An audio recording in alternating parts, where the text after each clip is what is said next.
BFM Business présente Les pionniers chez Fred Mazzella avec Frédéric Mazzella et Rebecca Blanc-Lelouch. Les pionniers continuent avec le pitch, avec la deuxième édition spéciale du pitch des assos. Cette semaine, à la place de nos traditionnelles startups, nous recevons 3 formidables associations qui viennent pitcher leurs projets, leurs actions sur le terrain. Et à la clé, ce ne sont pas des notes, mais un don, Rebecca. Et à l'issue de leur pitch, c'est vous, téléspectateurs et auditeurs, qui irez voter sur la page de l'émission sur le site de BFM Business pour répartir 10 000 € de dons offerts par 3 mécènes, Isaïe de ses finances et Veolia. Et sur le plateau avec nous aujourd'hui pour ces pitchs, nous recevons notre coach Émilie Kovacs. Bonjour. Bonjour à tous les deux. Merci d'être avec nous. Tu es rédactrice en chef de The Good. Absolument. Et également fondatrice du média Ecopo. Absolument. C'est tout correct. C'est le pitch des assos. Les pionniers chez Fred Mazzella. Le pitch. Aujourd'hui, nous avons le plaisir d'accueillir Benoît Floquet. Bonjour Benoît. Bonjour Benoît. Bonjour. Soyez le bienvenu sur le plateau des pionniers. Vous êtes directeur des opérations de chapitre 2 qui soutient des jeunes vulnérables pour éviter leur basculement dans la rue. Je vous rappelle les règles, vous avez 1 minute 30 pour pitcher devant Émilie et Fred, puis vous aurez 5 minutes pour répondre à toutes les questions. Okay, Tenez-vous prêts, ça va être à vous. C'est parti, top chrono. Bonjour à toutes et à tous, je me présente, je m'appelle Benoît et il y a 4 ans de ça, pendant mes études, j'ai voulu créer un projet pour lutter contre la précarité. Une statistique qui m'a choqué à cette époque, c'est qu'une personne sans domicile fixe sur 4 née en France est issue de la protection de l'enfance. Fort de ce constat, j'ai décidé de créer une première association qui, suite à une fusion récente, est devenue Chapitre 2. Chapitre 2, ce qu'on fait, c'est un soutien 360 pour les jeunes vulnérables. Ça va être des jeunes qui sont issus de la protection de l'enfance, des jeunes qui sont issus de parcours d'exil ou bien des jeunes qui ont subi une rupture familiale durant leur enfance. Aujourd'hui, Chapitre 2 travaille avec des partenaires de terrain. On a une approche pragmatique et on essaye de mettre en place des solutions qui vont combler les trous dans la raquette et apporter un filet de sécurité pour ces jeunes afin d'éviter leur basculement dans la grande exclusion. En 2023, c'est plus de 400 jeunes qui ont participé au programme de Chapitre 2. On a notamment un programme d'accompagnement social sur les démarches pour accéder à l'autonomie des jeunes qui sortent de l'aide sociale à l'enfance. On a un programme de lien social, c'est du mentor horizontal pour que ces jeunes rencontrent d'autres jeunes du même âge mais qui viennent de milieux différents afin de sortir de l'isolement. Et on a aussi des programmes d'insertion professionnelle pour travailler la posture et travailler la recherche de stage. Notre ambition, c'est de devenir l'acteur principal pour accompagner les jeunes vulnérables. Et aujourd'hui, on prétend à s'étendre partout en France parce qu'on n'est pour le moment que sur Paris. Merci Benoît pour Merci chapitre 2. On passe maintenant à la section questions. Émilie, je te laisse commencer. Oui, tout à fait. Merci déjà pour ton pitch. Tu nous as parlé en introduction de cette cause qui te tenait à cœur. J'aimerais savoir plus personnellement pourquoi cette cause en particulier. Alors c'est quelque chose qui, moi, m'a toujours touché. Le fait, surtout à Paris, de voir des personnes qui font la manche et de ne pas savoir quoi faire, de ne pas savoir si je pouvais avoir un impact pour essayer de changer la chose. C'est quelque chose, moi, qui me choque de me dire qu'on vit dans une société développée et qu'on a encore des personnes qui sont dans des situations de grande vulnérabilité. Et c'est comme ça, en fait. Petit à petit, j'ai commencé à faire des maraudes, faire des distributions alimentaires. Et c'est là, en fait, que j'ai compris qu'il y avait un enjeu pour éviter le basculement vers la rue, et c'était d'aider les jeunes qui étaient en situation de vulnérabilité pour ensuite ne pas avoir à sortir des personnes de la précarité. On sait que c'est beaucoup plus complexe de le faire plutôt que d'éviter que les personnes tombent à la rue. Fred, une question ? Oui, combien aujourd'hui de jeunes vulnérables vous avez accompagné avec Chapitre 2 ? Alors, sur les 4 années d'activité de Chapitre 2, on est à plus de 600 jeunes. Sur la dernière année, c'est 400 parce qu'on a fusionné avec une autre asso. Et ça dépend des dispositifs parce qu'on a 4 voire 5 dispositifs différents. Et par exemple, sur le programme de lien social, on est à plus de 150 et en tout 200 sur les 3 dernières années. Et tu interviens quand exactement ? J'imagine que ça dépend peut-être un peu des profils, mais déjà comment tu t'insères dans les parcours de vie de ces personnes-là pour arriver au bon moment, j'ai envie de dire, avant justement ce basculement. Comment tu t'y prends pour trouver tout cela et à quel moment tu interviens ? Alors nous, ce qu'on fait en fait, c'est qu'on travaille avec des partenaires de terrain. On a pas mal de partenaires associatifs, des foyers de l'aide sociale à l'enfance. On a aussi des acteurs associatifs comme Aurore, comme Le Refuge, avec qui on va travailler lorsque les jeunes sont dans des situations de vulnérabilité qui peuvent entraîner un basculement vers la précarité. C'est à Donc, quel ça va âge? aller de 14 jusqu'à 25 ans. 14 ans, c'est pour les jeunes qui sont pris en charge par la protection de l'enfance, jusqu'à leurs 18 ans, voire leurs 21 ans. Et après, c'est pour les dispositifs de droit commun entre 21 et 25 ans. On s'arrête à 25 ans parce qu'à partir de là, on peut avoir le RSA. Vous êtes combien dans l'association? Dans l'équipe, on est 15 aujourd'hui, avec 7 salariés. Et après, il y a plus de 150 bénévoles. Et comment vous travaillez avec les autres associations pour faire des passerelles justement dans le relais de ces jeunes-là? Alors ça, c'est très intéressant. Dans le cadre de notre activité partenariale, on a des temps tous les mois avec les éducateurs de nos foyers partenaires où on va échanger sur les situations des jeunes, sur les activités, sur les programmes qu'on peut leur proposer et aussi avoir des retours sur l'accompagnement et sur notre collaboration. Ça, vraiment, pour nous, c'est quelque chose de principal pour être en complément des actions des acteurs de terrain et pas venir recréer des choses qui sont déjà faites par les acteurs. Et vous travaillez avec des entreprises? Les entreprises peuvent vous aider? Alors, on travaille avec certaines entreprises, on a des mécènes entreprises et on propose aussi à des salariés d'entreprise de participer à notre programme d'insertion professionnelle. Donc, vous pouvez, en tant que salarié, devenir coach pour des jeunes et les accompagner sur la posture professionnelle et sur aussi des ateliers pour savoir faire son CV, ses lettres de motivation et passer un entretien d'embauche. Est-ce que tu as justement des mesures des résultats positifs de cette action? Alors, c'est très difficile, évidemment, de comparer un parcours de vie hypothétique avec un parcours de vie réel. Donc, vous ne savez pas forcément quelle a pu être votre influence, mais enfin, quand même, vous devez avoir des indicateurs de mesure pour Ouais. ça. Alors nous, ce qu'on a fait pour la mesure d'impact, c'est qu'on a commencé avec une mesure informelle. Donc l'idée, c'était d'être vraiment au plus proche des besoins du terrain, de discuter avec les jeunes, de discuter avec les éducateurs, nos partenaires, pour comprendre un peu de manière informelle ce qui se passait. Et ensuite, on a mis en place une mesure formelle avec un cabinet qui nous a accompagnés sur la mesure d'impact. Et aujourd'hui, on a des premiers indicateurs qui sont sortis il y a quelques mois, notamment sur le programme de mentorat côte à côte. On sait que 91% des sondés ont noté une facilité à passer à la rencontre avec d'autres personnes. Et 77% ont dit que leur entourage a été modifié suite à la participation à côte. Donc on voit vraiment qu'il y a une sortie de l'entre-soi qu'on peut avoir. Et après, on a 2 statistiques sur le service de suite, sur l'accompagnement qu'on a pour ces jeunes. On sait que 25% des demandes auxquelles on répond, ce sont des demandes pour l'hébergement. Comment comptez-vous réussir à vous développer sur le reste du territoire? Alors, pour le moment, on est en discussion avec d'autres départements, parce que c'est un problème qui est pris en charge par les départements. Et on essaie de créer des ponts avec d'autres départements pour pouvoir s'étendre. C'est un problème qui est très proche des collectivités. Ce n'est pas forcément quelque chose qui peut être financé par les entreprises. Et donc, on attend de créer des ponts avec les pouvoirs publics pour faire comme ça. Bravo et merci Benoît Merci. d'être Merci, Benoît. venu Merci. nous parler Belle de action. À chapitre une 2. prochaine. Merci et très bonne continuation. Au revoir. Merci. On accueille notre deuxième pitcher du jour, Paul. Bonjour Paul. Bonjour. Bonjour Paul. Soyez le bienvenu sur le plateau des pionniers. Vous êtes directeur de Moi, je trie, un projet collectif d'éco-citoyenneté qui intègre l'école comme maillon essentiel de la chaîne de gestion et de valorisation. Vous avez donc 1 minute 30 pour pitcher devant Émilie et Fred. On va lancer un chrono. Top chrono, c'est parti. Bonjour. Moi je trie est une association internationale qui a été initiée en 2016 au Togo pour répondre à la question suivante. Comment apporter des solutions durables au problème de la gestion et de la valorisation des déchets ménagers en Afrique? Alors avec Moi je trie, on a la conviction forte que le changement doit être avant tout culturel et que c'est par l'école que nous devons apporter cette transformation environnementale. Donc concrètement, ça veut dire quoi?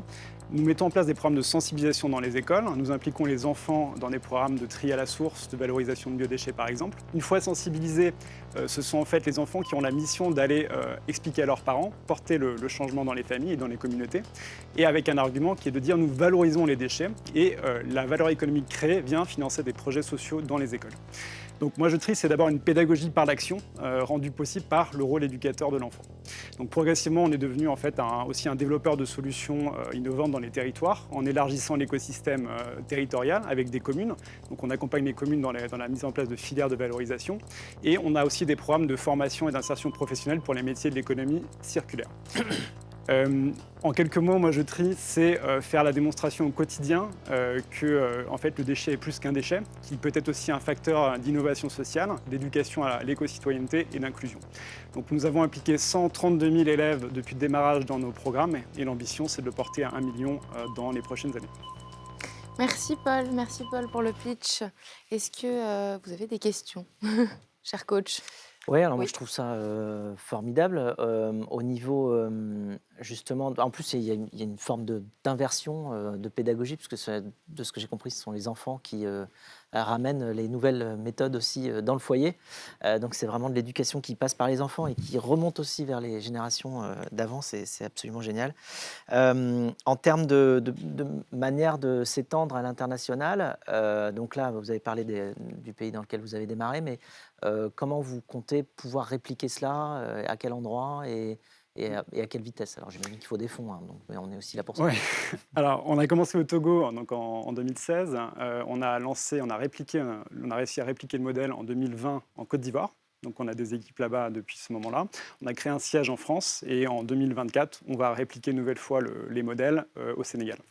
Est-ce qu'il n'y a pas un modèle alors, qui existe beaucoup dans le business, mais de franchise, entre guillemets, c'est-à-dire que vous avez une méthodologie pour développer votre impact?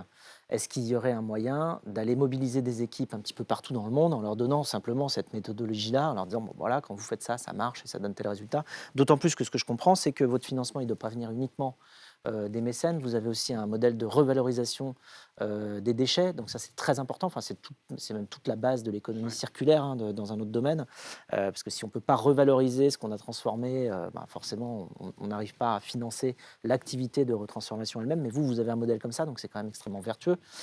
Donc, pour accélérer la croissance, est-ce qu'il y a une manière de faire qui serait justement la mobilisation d'équipes avec les méthodes que vous avez mises en place en leur donnant le kit de réussite, quoi? Ouais.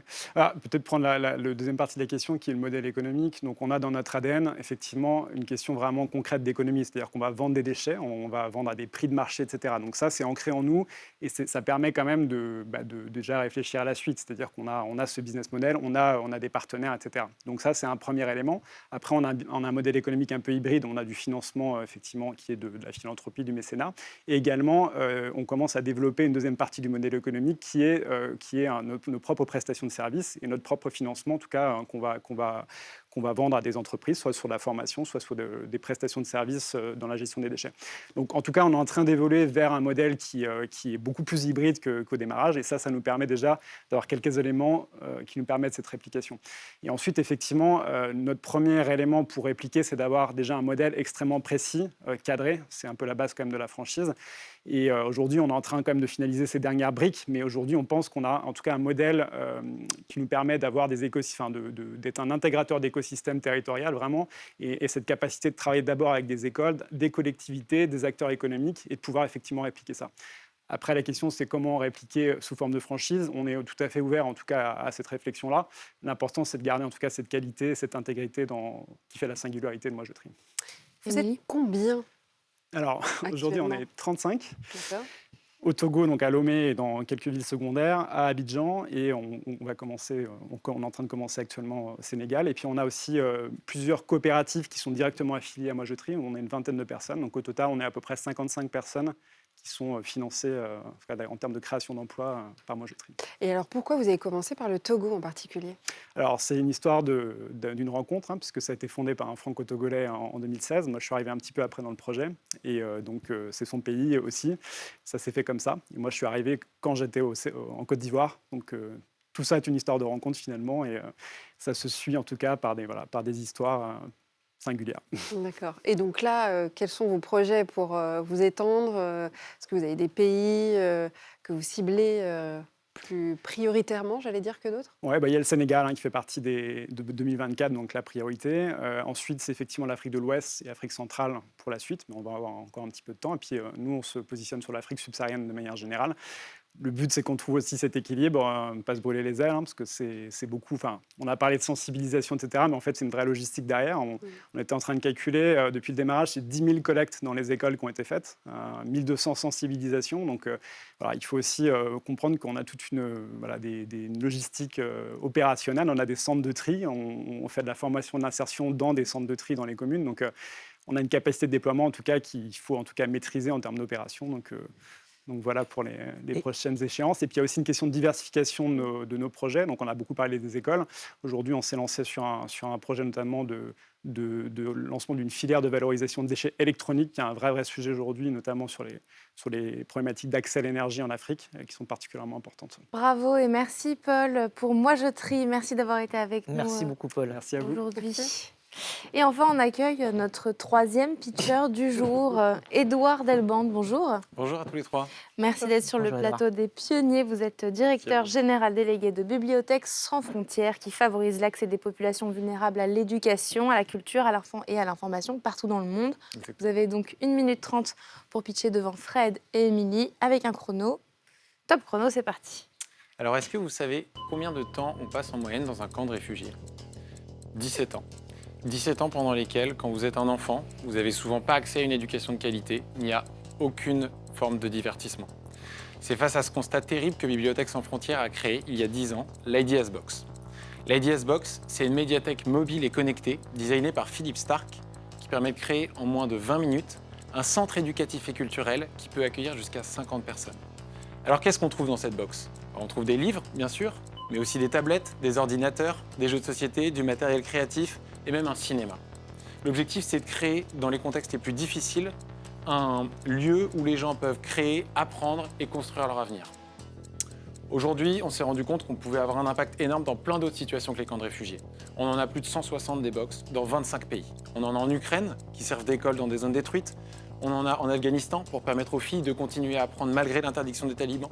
Mais on en a aussi dans les quartiers nord de Marseille, en France, ou dans des zones rurales isolées pour aider les jeunes à trouver du boulot. Ce qu'on veut, c'est avoir un impact maximal. Et donc pour ça, on cherche des partenaires et des mécènes qui veulent s'engager à nos côtés dans ce combat, parce qu'on sait que 160 box, c'est très bien, mais il en faudrait des milliers pour changer les choses à très grande échelle. On sait que nos bibliothèques, elles pourront peut-être pas arrêter la guerre, mais ce qui est sûr, c'est qu'elles peuvent vraiment aider à construire la paix. Merci beaucoup. Merci Édouard pour Bibliothèques sans frontières. On passe aux questions. Merci, Édouard. C'est beau. un beau projet. C'est vraiment émouvant. Ouais. Donc, alors, du coup, il faut que je retrouve Oui, les questions. ouais. Il y en a tellement. Comment vous avez réussi à avoir des impacts mesurables ? Parce que là, on parle de période de temps, on parle d'éducation, on parle de changement de vie. Donc, l'association n'est pas non plus très ancienne. C'était créé quand ? 2007. 2007. Ouais. Vous avez déjà des manières de valider les impacts que vous avez réussi à produire sur le terrain, sur des vies, des changements de vie, des gens qui vous remercient, des belles histoires à partager. Tout à fait, on a des histoires assez incroyables, par exemple de jeunes enfants des rues au Burundi, à Bujumbura, des box qu'on a déployées pour aider les jeunes à se réinsérer, et des jeunes qui ont, dans le cadre des box, écrit des livres et qui ont été publiés. Donc il y a plein d'histoires comme ça individuelles dans des camps de réfugiés ou dans des contextes différents. Mais ce qu'on essaye de faire, c'est de mesurer l'impact aussi de façon quantitative avec ce qu'on appelle des tests randomisés, vous savez, les méthodes cliniques. Et là, on mène des évaluations où on mesure différents indicateurs sur la cohésion sociale, sur la confiance envers l'avenir, sur la diminution des tensions. Et c'est ces tests-là qui nous permettent de mesurer concrètement, ce qui n'est pas facile parce qu'on parle d'impact soft, comment ces bibliothèques-là peuvent changer le monde. Alors, à quoi ça ressemble exactement, une box ? Alors, une box, c'est 4 grosses valises multicolores qui tiennent sur 2 palettes lorsque c'est replié, donc c'est très solide. Ça peut être déplacé facilement dans un avion cargo, dans un pick-up, dans une pirogue.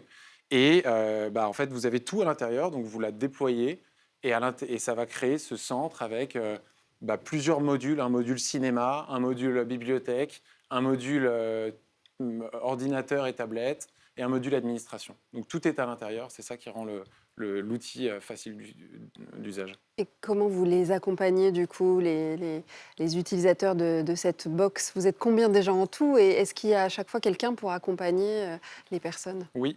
Alors, donc on est 150 chez Bibliothèques sans frontières. Et ce qui est important, c'est qu'on travaille systématiquement avec des partenaires de terrain, donc avec des acteurs locaux qui peuvent être des associations, qui peuvent être des acteurs publics. Et en fait, c'est à eux qu'on fournit ces box. Et c'est eux qu'on forme à utiliser, à déployer ces box sur le terrain, parce que c'est eux qui connaissent le mieux les bénéficiaires de terrain. Vous travaillez avec des entreprises? Oui.